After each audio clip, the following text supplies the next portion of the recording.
Hello, marketers out there. My name is Jim Kukral, and today I want to talk to you about this thing that's going on here in Cleveland, Ohio, where I'm from. And if you're not into sports, it doesn't matter. It really doesn't matter.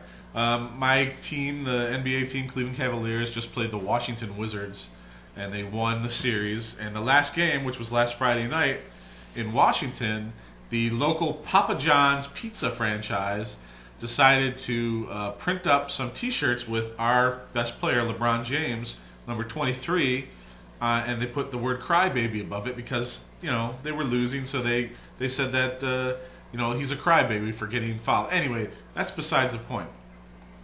A bunch of people in Cleveland saw those shirts that were worn all over the arena in Washington, and the story got hit the newspapers over the weekend.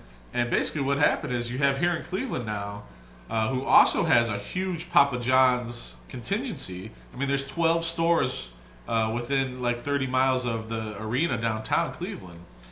Now you've got a PR gaffe on their hands right now. People in Cleveland are calling for boycotts of Papa John's Pizza because some franchise owner out in Washington decided to put these shirts together.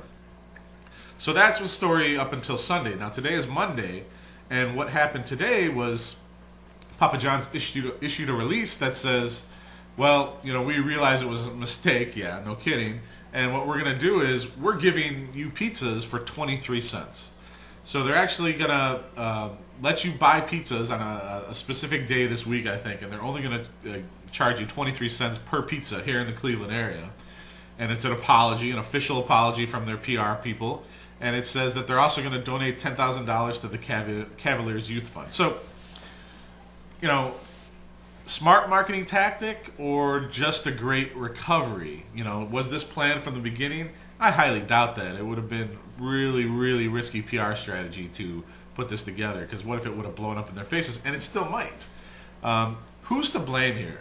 I mean, was it some franchise owner who was just out in Washington who was like, we'll throw it together and didn't call corporate? I mean, I wonder what that phone call was like from the franchise and from the Cleveland people. I bet you the owners of the Cleveland franchises were outraged because, when pizza sales go down because of some other franchise, slug out in Washington goes rogue and puts this campaign together, that's a big problem. And I'd like to hear from my friend Joel about franchise. He's the franchise king. So what would you have done, I guess is my question. If you were the PR company for Papa John's, what would you have done? You're marketers. What would you have done? Would you have given away the pizzas for 23 cents and done the apology like they have done? I think that's a great move. I think it'll work out for them. Look, this is Cleveland. We'll go for the free pizza, the almost free pizza. And, we're smart enough to realize that it wasn't Papa John's that did it. It was some franchise owner. So it's interesting, though, in today's day and age, how this kind of stuff can happen to people and to companies. And I think this is a big reason why a lot of big brands are worried about, losing control of their brand. I get this all the time when I deal with big companies, and they're like, well, we don't want people creating content. We don't want people doing this.